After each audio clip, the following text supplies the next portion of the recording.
G'day, I'm Steve Hay. This is Woodworking Masterclass. Welcome to the workshop. Recently I posted a video about making a steam bender, and I used a bit of PVC pipe, and at the end of that I said the next video will be me using it to see how it goes. Well, I'm sorry I didn't post that video, but it worked very, very well. It did what I intended it to do.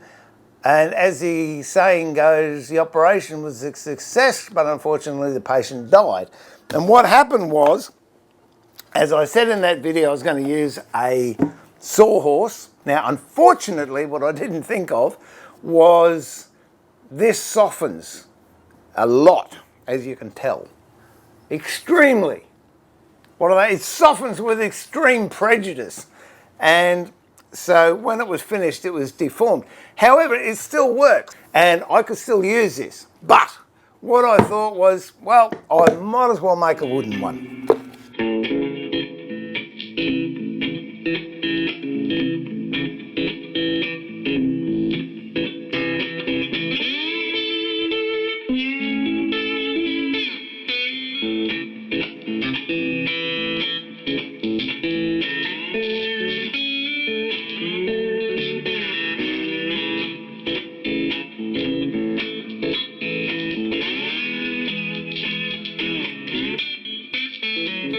So, just in case you're wondering, this is straightened out a little bit, but you can see how effective that was at bending that walnut. So I can actually get into that curve there, and with a bit of pressure, if it was still hot, I can bend it into there without breaking.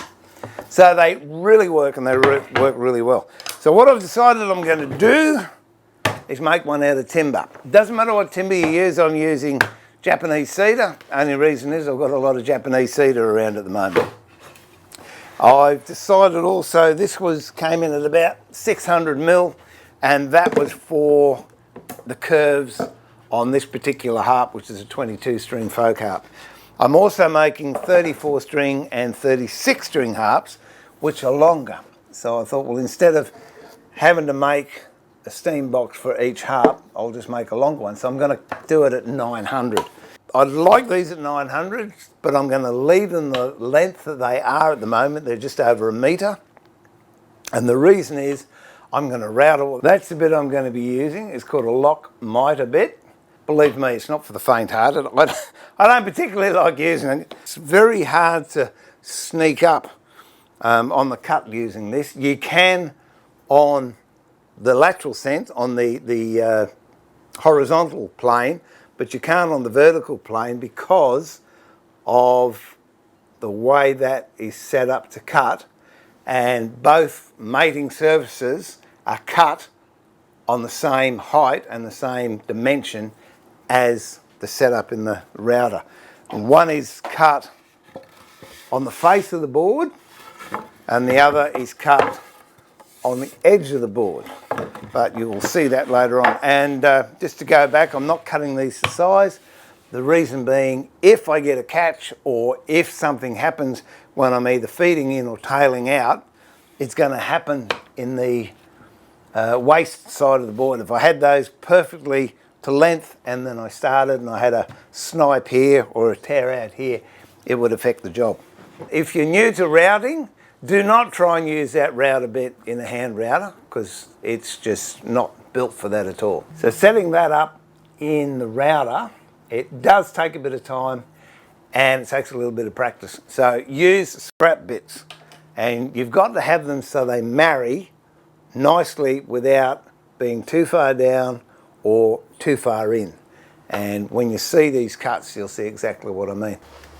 All right. Now this has been set up, so we will give it a run.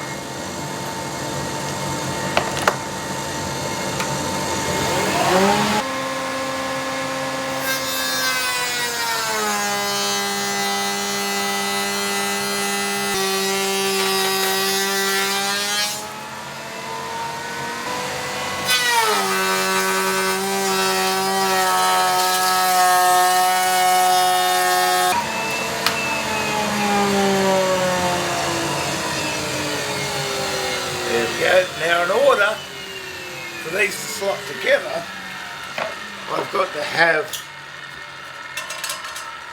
a marrying face that will slot in there like that. So now I've got to run the same cutter at the same height, same distance on this edge.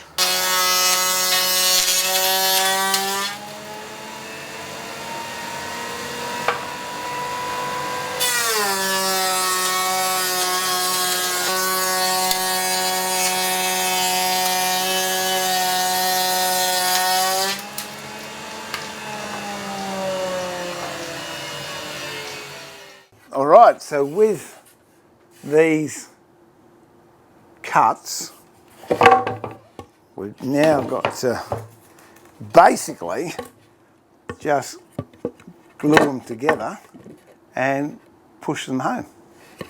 It's a scary bit. I don't even like using that bit as a rule, but it does have some very, very good uses. Look at that, you've got a nice box, locks together nicely and clean. You've got no end grain showing. You don't have to worry about straps and rubber bands and clamps to hold it. That's why it's called a lock miter joint, I guess. But anyway, okay, I'll put some glue down there. We'll whack that on. So what I'm going to use is Pt.1 3 because it's waterproof, and obviously steam has water in it. So as best as I can, although I don't think it'll get into these joints. I don't know, we'll find out. It's an experiment. I was watching Richard Raffin the other day, and he's a world-renowned wood turner from Australia, and he said something which I converted, but he said when you use sandpaper, use it as if you've got an endless supply. That way, don't be stingy with it, don't be scungy. And I'm the same with glue. If you're using glue, pretend you've got an endless supply, because it's easier to wipe off excess glue than fix a joint that's failed. What I was talking about before, why you leave it longer. If you can see there, okay, I've got a bit of snipe there and a little bit there, but not as bad. But you can see where the joint or the router bit has bitten in and gone deeper than I want. But that's the reason to have them long, just in case you do have little problems like that. Here we go. Just brush it in. You got to be reasonably quick, but doesn't matter if the bit gets on the inside. It is a steam box. Remember that. Okay, this is nearly all ready. And then what we'll do, we'll glue this up. Then I'm going to go and have a coffee. And when it's dry, we'll come back and finish it off. Basically exactly the same bits that I used in the other one, the kettle that I used, the fittings I used and the rack that I used are going to be used in this one. I'm going to have to make some ends up, but we'll do that again once this is dry. And I'm not going to rush it. You notice I didn't hammer those down hard. The reason for that was if I'd hammered down hard on this face here, I would have bent that joint. Whereas now I've got it all boxed up. Yeah, now I can bash it home. In fact, I might get a lump of scrap and give it a good whack.